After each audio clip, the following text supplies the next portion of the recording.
Hello दोस्तों, स्वागत है आपका अपना चैनल एपी कैरियर 2.3 में। देखिए, आज का क्लास आपके लिए बहुत ज़्यादा ही इम्पोर्टेंट होने वाला है।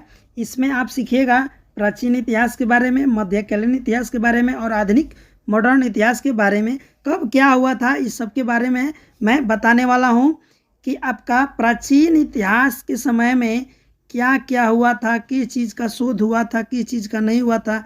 पहले उस समय मनुष्य क्या करते थे, किस देवी देवता को पूजते थे, क्या क्या उनके पास हथियारें होती थी, और शिकार करते थे तो क्या क्या खाते थे शिकार में, क्या कच्चा ही खाते थे, जब कच्चा खाते थे तो पका कब खाना शुरू किए, आग की कब खोज हुई, कब एक साथ परिवार में रहना प्रारंभ किए। फिर उसके बाद से आपका प्राचीन इतिहास में ही आपका बुद्ध काल आएगा।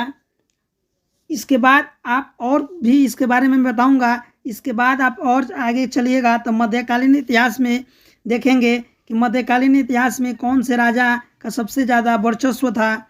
फिर आपका ब्रिटिश कब आए, इस सब के बारे में मैं बताने वाला हूँ। और मॉडर्न इतिहास में किस किस का खोज हुआ, क्या क्या बना है, इस सब के बारे में मैं बताने वाला हूँ। तो वीडियो को अंत तक बनिए, घबराइए मत। आज आपका पूरा तीनों मॉडर्न, एंशिएंट, मेडुअल, आपका तीनों हिस्ट्री का मैं बताने वाला हूँ। बस वीडियो को अंत तक आप बने रहिए। और चैनल पर नए होंगे तो चैनल को सब्सक्राइब कर दीजिएगा। मेरे चैनल का नाम है एपी कैरियर 2.3। तो चलिए वीडियो को शुरू करते हैं। सबसे पहले इसमें जानेंगे कि पढ़ना हमको क्या है। अगर प्राचीन इतिहास अगर हमको पढ़ना है तो प्राचीन इतिहास में हमको क्या पढ़ना चाहिए, क्या क्या नहीं पढ़ना चाहिए, क्या पढ़ें, कैसे पढ़ें ताकि पूरा सिलेबस पढ़ जाएं और मेरा जो आप किसी भी वनडे एग्जाम दे या फिर आप रिटर्न एग्जाम दे तो मेरा क्वालिफाई हो जाए। सबसे पहले देखिए, अगर आप भारतीय इतिहास में पढ़ेंगे प्राचीन भारत, तो सबसे पहले प्राचीन भारत में आपका प्राचीन इतिहास के स्रोत के आधार पर बांटा गया। क्या किया गया? स्रोत के आधार पे इसको बांटा गया है भारतीय, यानी स्रोत में क्या, एक साहित्य के आधार पर, एक साहित्य रचना के आधार पर दो से बांटा गया।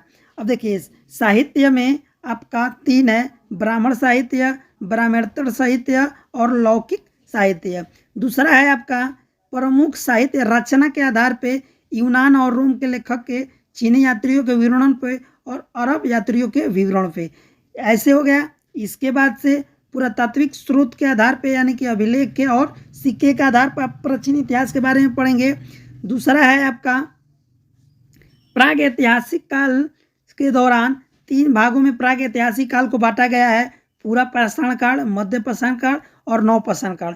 पूरा पाषाण काल यानी कि जब से आरंभ मानिए वहाँ से 10,000 साल ईस्वी पूर्व तक, 10,000 साल ईस्वी पूर्व तक पूरा पाषाण को रखा गया है।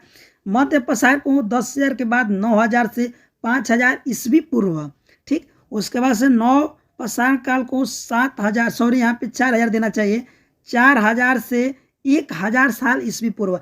ईस्वी पूर्व अगर आप नहीं जानते होंगे तो मैं बता देता हूँ। ईस्वी पूर्व कहने का मतलब ईसा मसीह का जन्म से पहले का जो होगा उसको ईस्वी पूर्व माना जाता है, और इसमें उल्टा होता है, ठीक। और ईस्वी केवल जो होता है वो ईसा मसीह के जन्म के बाद का होता है। चलिए उसको बाद में हम और डिटेल से कराएंगे, पहले ये समझ लेते हैं क्या क्या पढ़ना है। उसके बाद से ताम्रपाषाणी संस्कृति, महापाषाणी संस्कृति, उसके बाद से आपका हड़प्पा सभ्यता आ जाता है, सिंधु घाटी सभ्यता यानी कि 2500 ईस्वी पूर्व से आपका 1750 ईस्वी पूर्व तक आ जाएगा सिंधु घाटी सभ्यता। सिंधु घाटी सभ्यता आप पढ़िएगा तो उसमें आपका ये इस टॉपिक पे आपको पढ़ना पड़ेगा: नगर निगम योजना, आर्थिक क्रियाकलाप, सामाजिक और राजनीतिक विज्ञान, धार्मिक मान्यता, लिपिक मुहर और मृण मूर्तिका, इसके बारे में पढ़िएगा। इसके आगे और चलेगा तो आप वैदिक संस्कृत पढ़िएगा। इसमें आपका ऋग्वैदिक काल आ जाएगा। ऋग्वैदिक काल आपका 1500 ईस्वी पूर्व से 1,000 ईस्वी पूर्व तक ऋग्वैदिक को रखा गया है। ऋग्वैदिक की रचना क्या है, इसका रचना कौन किए थे, इसमें क्या क्या होता है, इस सब के बारे में आपका 4 पार्ट में बांटा गया है। उसके बाद से आपका आ जाएगा सेकेंड टॉपिक उत्तर वैदिक काल। इसको 1,000 से 600 ईस्वी पूर्व तक बांटा गया है। 600 ईस्वी पूर्व के बाद से छठे ईस्वी आपका शुरू हो जाएगा। 600 ईस्वी पूर्व के बाद से आपका जैन धर्म और बौद्ध धर्म। बौद्ध धर्म को पता है आपका 563 ईस्वी पूर्व में बौद्ध भगवान का जन्म हुआ था, तब से आपका इस बौद्ध धर्म में भी एक बौद्ध संगीति हुई थी, इसके बारे में जानेंगे। इसके बाद से बौद्ध धर्म के समय ही, बौद्ध काल के समय ही महाजनपद हुए थे। 16 कितने थे? 16 महाजनपद के बारे में जानेंगे। उसमें से एक आपका मगध साम्राज्य भी है। उसके बाद से विदेशी आक्रमण सिकंदर वगैरह आए थे, उनके बारे में, सिकंदर का आक्रमण कब हुआ था, यहाँ तक जानने के बाद से सिकंदर का आक्रमण आपको बता भी देता हूँ। 326 ईस्वी पूर्व में हुआ था, सिकंदर आक्रमण किए थे। यहाँ से आपका मौर्य साम्राज्य शुरू होगा। मौर्य साम्राज्य में आप चंद्रगुप्त मौर्य प्रथम थे, यहीं स्थापना किए थे मौर्य वंश का। उसके बाद से बिंदुसार, बिंदुसार के बाद आपका अशोक होंगे, और अशोक ही सबसे यहाँ पे विख्यात राजा के रूप में हुए। इनके बाद ये 232 ईस्वी तक इनका शासन चला। उसके बाद से दूसरे राज्य और दूसरे जगह के सैनिक आकर आक्रमण करना शुरू किए भारत में। उसके बाद से जो अभिलेख वगैरह, जो प्रमुख अभिलेख था अशोक का, उसके समय का, इसके आधार पे ही और इतिहास के बारे में जाना गया है। उसके बाद से मौर्य प्रशासन के बारे में जानेंगे। आर्थिक व्यवस्था मौर्य शासन में क्या थी, इसको पढ़ाएंगे। उसके बाद से मौर्य उत्तर काल, यानी कि मौर्य के बाद कौन कौन से राज्य हुए, इसके बारे में भी आप जानिएगा।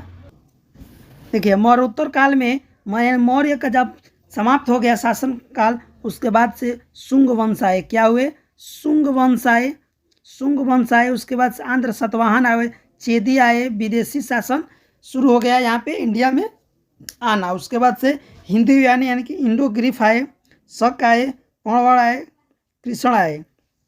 उसके बाद से गुप्त काल शुरू हुआ। गुप्त काल में गुप्तकालीन प्रशासन, गुप्तकालीन समाज, यानी कि गुप्त काल के बारे में यहाँ पे पढ़िएगा। उसके बाद से गुप्त काल के बाद भी उसके बारे में भी जानिएगा, गुप्त काल के बाद से कौन से शासन आए। फिर उसके बाद से पश्चिमी दक्षिण भारत के बारे में जानिएगा कि पश्चिम और दक्षिण भारत में क्या थे, यानी कि संगम युग था। वाकाटक संग वंश था, कदम वंश था, तपालियों का चालुक्य दो थे, एक वतापी के चालुक्य और एक वेंगी के चालुक्य। यहाँ से फिर उसके बाद से पल्लव वंश, पल्लव वंश के बारे में भी जानेंगे। वहाँ यहाँ तक आकर आपका क्या होता है, प्राचीन इतिहास खत्म हो जाता है। क्या होता है? प्राचीन आपका इतिहास जो है खत्म हो जाता है। उसके बाद से आपका मध्यकालीन यानी कि मिडुअल हिस्ट्री यहाँ से चालू होगा।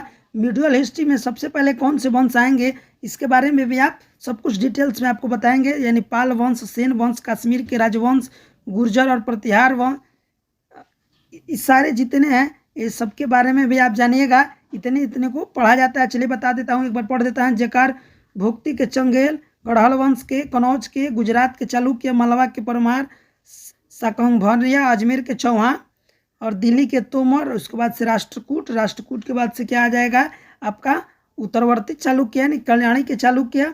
उसके बाद से चोल वंश कहा जाते हैं।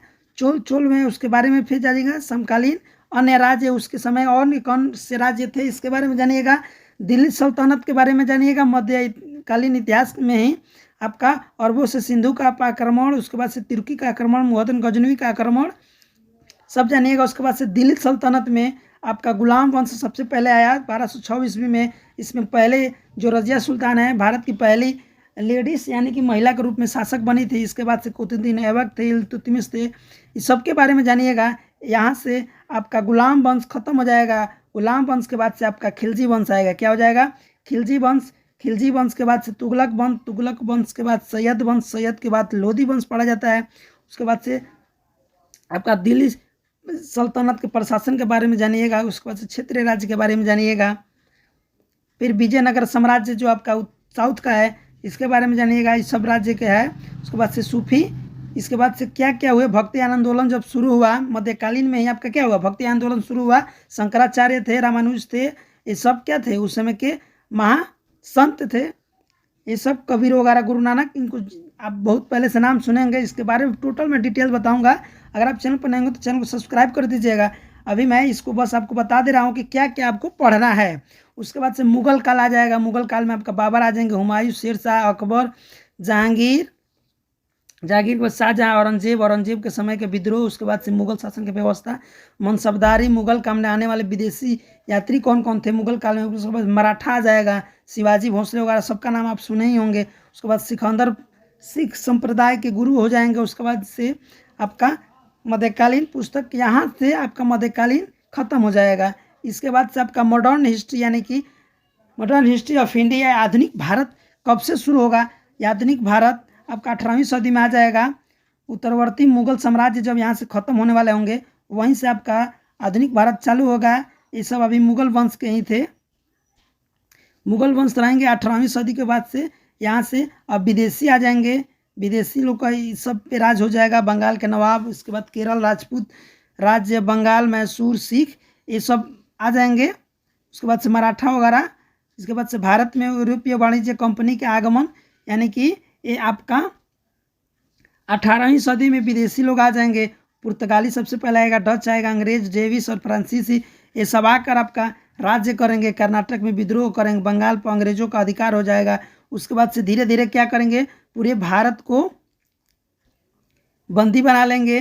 बंदी वाला था। इसके बाद से रैतवाड़ी बंदोबस्ती, मालवाड़ी बंदोबस्ती, यानी कि यहाँ पे भारत का हो जाएगा आपका गुलाम बन जाएगा। इसके बाद से लड़ाई वगैरह होगा। लड़ाई होने के बाद से कौन कौन आगे समाज में सुधार करने के लिए पैदा होंगे, तो राजा राम मोहन राय के बारे में जानेगा। आर्य समाज के बारे में स्वामी विवेकानंद, समाज सुधार आंदोलन से जुड़ी कुछ अन्य थे, मुस्लिम धर्म सुधार का आंदोलन, सर सैयद अहमद खान, इस सारे यानी कि 1857 तक के विद्रोह के बारे में आप यहाँ तक डिटेल में जानिएगा, आधुनिक काल में ही। उसके बाद से किसान सभा जो जितना हुआ था, वामपंथी जाति सुधार आंदोलन 18 तक ही चलिएगा। उसके बाद से आपका 1947 के पहले जितने आचरण उग्रवादी थे, कांग्रेस वगैरह के जो स्थापना हुआ, सब कुछ आप डिटेल पढ़िएगा। यहाँ पे कौन कौन से पार्टी बने थे, कौन कौन से कमीशन बने थे, नेहरू रिपोर्ट, सारे डिटेल में मैं आपको पढ़ाऊँगा। पहले बस आप ये समझ लीजिए कि क्या क्या हमको पढ़ना होता है। ये आधुनिक में यहाँ आपका क्रिप्स मिशन आ जाएगा, पाकिस्तान की मांग हो जाएगी, सन 1947 में आपका देश आज़ाद हो जाएगा, फिर आपका बंटवारा होगा। सब कुछ मैं आपको डिटेल वाइज बताऊंगा। इसके बाद से संविधान में क्या चेंजिंग हुई, संविधान को कहाँ से लिया गया, संविधान को किस किस देश से चुना गया, लॉर्ड माउंटबेटन आपका जो योजना था ये क्या था, इस सब के बारे में मैं आपको डिटेल बताऊँगा। उसके बाद से एक्ट के बारे में जानिएगा, 1973 का एक्ट क्या था, उसके बाद 84 का एक्ट क्या था, 13 का एक्ट क्या था, 1833 का क्या था, सारे एक्ट के बारे में आप सब कुछ पढ़िएगा। उसके बाद से भारत में सिविल सेवा कब से शुरू हुआ, ये सब कुछ डिटेल जानिएगा। 1935 का शासन अधिनियम से आपका 70% लिया गया था, इसके बारे में भी आपको बताऊंगा। कांग्रेस के प्रमुख अधिवेशन के बारे में बताऊंगा। यहाँ तक आपका क्या होता है, मॉडर्न हिस्ट्री आपका होता है। मॉडर्न हिस्ट्री यहाँ से खत्म हो जाता है। इसके बाद से आधुनिक युग में हम अभी जो साइंस की दुनिया है इसके बारे में जानने लगेंगे। तो यहाँ तक आपको समझ में आ गया होगा। अगर आप चैनल पर नए होंगे तो चैनल को सब्सक्राइब जरूर कीजिएगा और बेल आइकन दबाना ना भूलिएगा। मेरे चैनल का नाम है, चलिए यहाँ पे चैनल का नाम भी बता दे रहा हूँ, एपी कैरियर 2.3 चैनल का नाम है। और देखिए यहाँ तक आपको समझ में आएगा होगा। टोटल मैं हिस्ट्री के बारे में आपको बता दिया हूँ। टोटल हिस्ट्री यानी कि 3 हिस्ट्री था, प्राचीन इतिहास, मध्यकालीन इतिहास और आधुनिक भारत के बारे में। तो आशा करता हूँ यहाँ तक आपको समझ में आ गया। इसके बाद से नेक्स्ट वीडियो में मैं आपको प्राचीन इतिहास में डिटेल से बताने वाला हूँ। उसके बाद से मध्यकालीन बताऊँगा, उसके बाद से आधुनिक भारत बताऊँगा।